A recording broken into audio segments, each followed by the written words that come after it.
نحمدہ و نصلی علی رسول الکریم۔ آج 3 رمضان المبارک حضور اقدس صلی اللہ علیہ وسلم کی چاروں بیٹیوں میں سے سب سے چھوٹی اور لاڈلی بیٹی سیدہ فاطمہ رضی اللہ تعالیٰ عنہ کا وصال ہے، جنہیں حضور اقدس صلی اللہ علیہ وسلم نے جنت کی عورتوں کی سردار قرار دیا،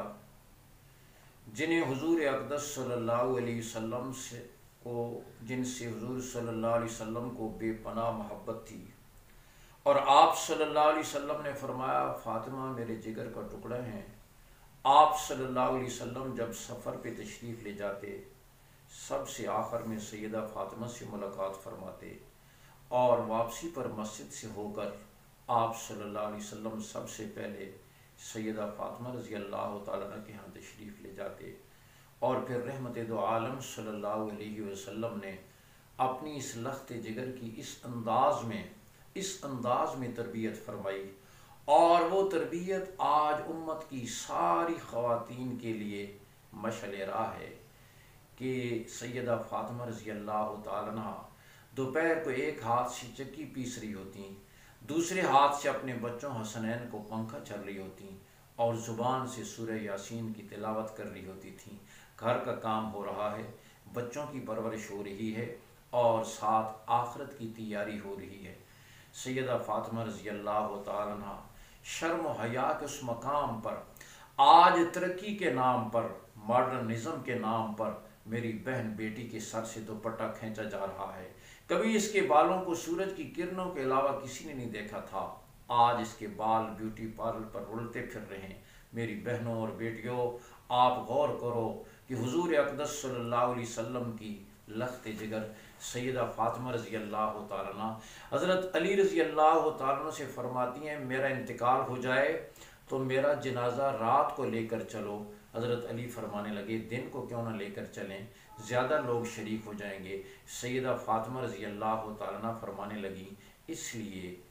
لیے کہ نکاح سے پہلے میرے چہرے پر صرف محمد مصطفیٰ کی نظر پڑی ہے صلی اللہ علیہ وسلم، اور نکاح کے بعد میرے چہرے پر صرف علی المرتضیٰ کی نظر پڑی ہے رضی اللہ تعالیٰ عنہ۔ اس لیے میں چاہتی ہوں میرے مرنے کے بعد میری میت پر بھی کسی کی نگاہ نہ پڑے، اس کو یہ اندازہ نہ ہو کہ قد لمبا تھا یا چھوٹا۔ اس لیے میں چاہتی ہوں کہ میرا جنازہ بھی رات کی تاریکی میں اٹھایا جائے۔ حضور اقدس صلی اللہ علیہ وسلم تشریف فرما ہیں صحابہ کی مجلس میں،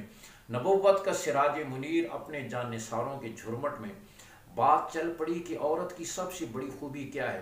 اس کا سب سے بڑا وصف، اس کی مین کوالٹی کیا ہے۔ کسی نے کچھ بتایا۔ حضرت علی رضی اللہ عنہ چپکے سے گھر تشریف لے گئے، اور نبوت کی گود میں پلنے والی فاطمہ سے پوچھنے لگے فاطمہ تم نے تو نبوت کی گود میں پرورش پائی ہے، بھلا بتاؤ تو صحیح عورت کی سب سے بڑی خوبی کیا ہے۔ سیدہ فاطمہ رضی اللہ تعالیٰ عنہ عرض کرنے لگیں عورت کی سب سے بڑی خوبی یہ ہے نامحرم مرد کی نظر اس پر نہ پڑے، اور اس کی نظر نامحرم مرد پر نہ پڑے۔ یہ جواب حضرت علی رضی اللہ تعالیٰ عنہ لے کر واپس تشریف لائے حضور صلی اللہ علیہ وسلم کی مجلس میں، آ کے عرض کریں حضور میں بتاؤں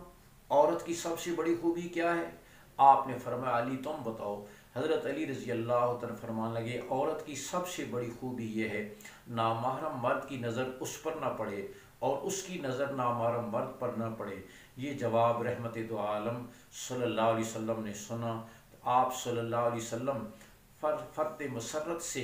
آپ صلی اللہ علیہ وسلم جھوم اٹھے۔ آپ نے فرمایا یہ جواب تو میری بیٹی فاطمہ کا ہو سکتا ہے، شرم و حیا سے بھرپور جواب، عورت کی عظمت پہ دلالت کرنے والا جواب یہ میری گود میں پلنے والی فاطمہ ہی دے سکتی ہے۔ میری بہنوں اور بیٹیوں، ہمارے لیے سیدہ فاطمہ رضی اللہ تعالیٰ عنہ کی مبارک زندگی میں عمل ہے، ہم بھی ہمارے لیے سبق ہے، ہمارے لیے وہ مشعل راہ ہے، ہمارے لیے سنگ میل ہے۔ ہم بھی اسی شرم و حیا والی زندگی کو اپنائیں اور ان اعمال کو اختیار کریں جنہیں سیدہ فاطمہ رضی اللہ تعالیٰ عنہ گھریلو ذمہ داریوں کو پورا کرتے ہوئے اختیار فرما رہی تھیں۔ اللہ ہم سب کو عمل کی